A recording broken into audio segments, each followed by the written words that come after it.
थांबवायची असेल तर आम्हालाही असं काही मोठं पाऊल उचलायला लागेल आणि म्हणूनच आम्ही तो प्रस्ताव तयार केला। महाराष्ट्र सरकार चे विविध मंत्र्यांची मदत घेतली।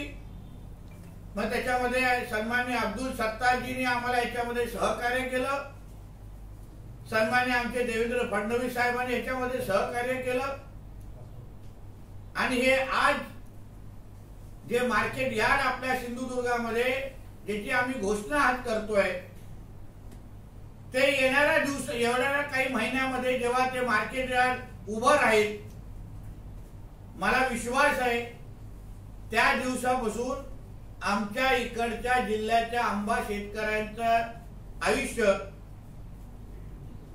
बदलण्याची तर निश्चितपणे सुरुवात होईल। पण ज्या पद्धतीने पश्चिम महाराष्ट्र आणि अन्य भागातले शेतकरी आपल्याला आर्थिक समृद्धी त्यांच्याकडे दिसते, त्याच पद्धतीचा त्यांच्या राहणीमानमध्ये फरक आणि दरडोई उत्पन्नामध्ये फरक ह्या एका मार्केट यार्ड प्रकल्पामुळे निश्चित पद्धतीने येईल असा माझा ठाम विश्वास आहे। पुढची माहिती आमचे मनीषजी दळवी आमचे जिल्हा बँकेचे चेअरमन आपल्याला